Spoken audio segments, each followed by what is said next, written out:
Sorry, my this thing is sending without finishing what I'm doing.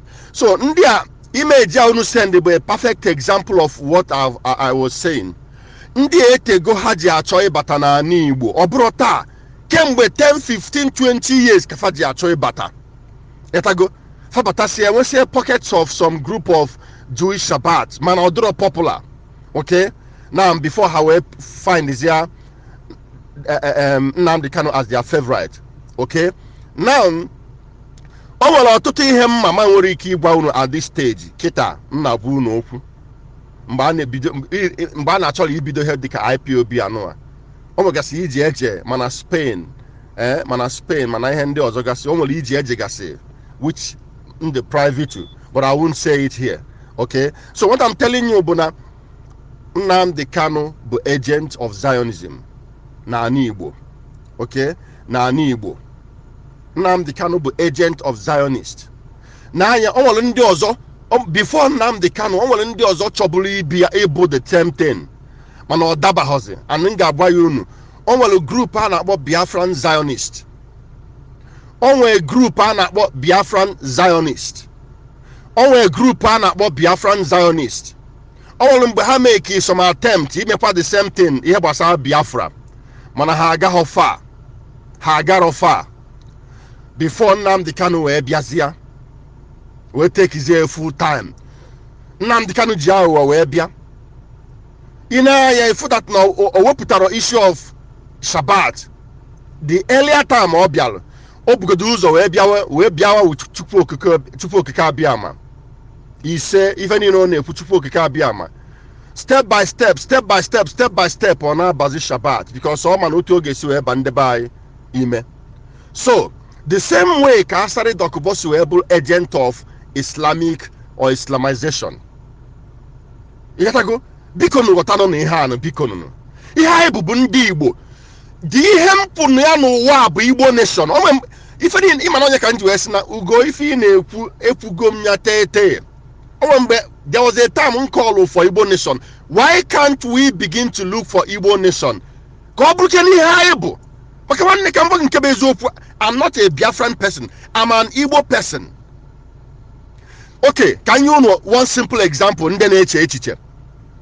Afụrụ m nna m fụ nna nne m, okay, and ha bụ very old men. None of them told me about Biafra. What they were saying bụ Igbo, ndị Igbo. Nna anyị ha. Nna m up to 7 generation amamafaha, they did not mention anything about Biafra.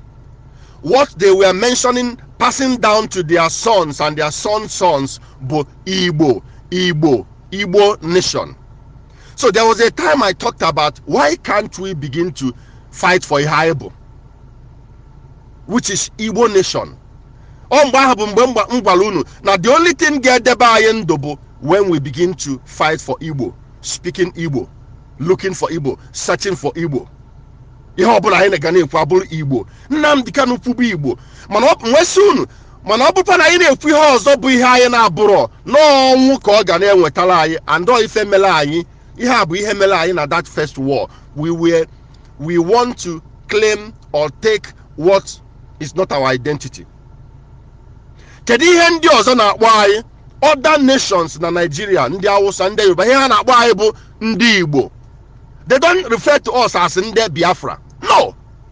Yorubas na-akpọ anyị Awo Igbo maọbụ Omo Igbo. Ọ chọrọ ịkpọ gị a singular Omo Igbo, that is nwa Igbo.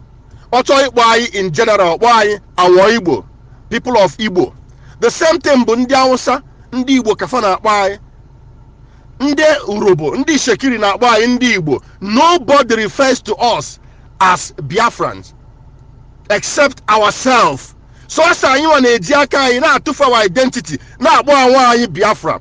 Mana ndị niile ọzọ bụ ndị amasị anyị na-akpọ anyị Awo Igbo, ndị Igbo. Even ndị blacks, even ndị Ghana na-akpọ anyị ndị Igbo. Ndị Burkina Faso na ndị ọzọ na-akpọ anyị ndị Igbo. Mana ọsọ anyị nwa na-akpọ onwe anyị ndị Jew, ndị Shabbat, ndị Biafra. Yetago. So, other possible. Somebody now call for war achọrọ gị ndụ. Meanwhile ya pụta kene buruke n'ụzọ. This war ọ na-akọlụ for ya pụta kene buruke n'ụzọ nụnụ ka anyị mara na ọ dị serious, na ọ bụrụ onye fuel pantị ya adọka. Biko nụ, ọ bụ ka ọra m n'ọnụ, ekene m unu because na afọ m unu ewepụtago ihe etego.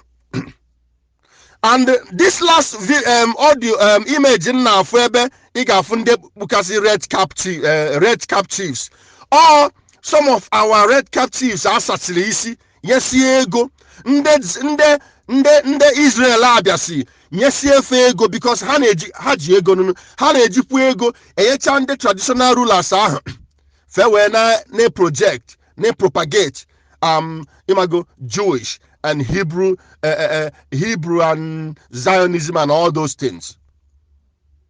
So biko onye ọbụla mata n'ihe nunu. Ị na-anya efu na ma na-afụzi eti mgbe na-afụzi m ekwu too much. Onye chọọ ịnwụ ọnwụ onwe ya. N'ọtụtụ ọnwụ ndị mụ na ha na-ekwu nsị ifuru ọgụ a unu na-achọ. Ọgụ a sị etie nwanne m ihe m ga-eme nticha akwụkwọ m nticha jos ndọstụọ ya mfewalụ. Etago mfewalụ. Any drodom ijekwu na line anywhere. Efewalụ m.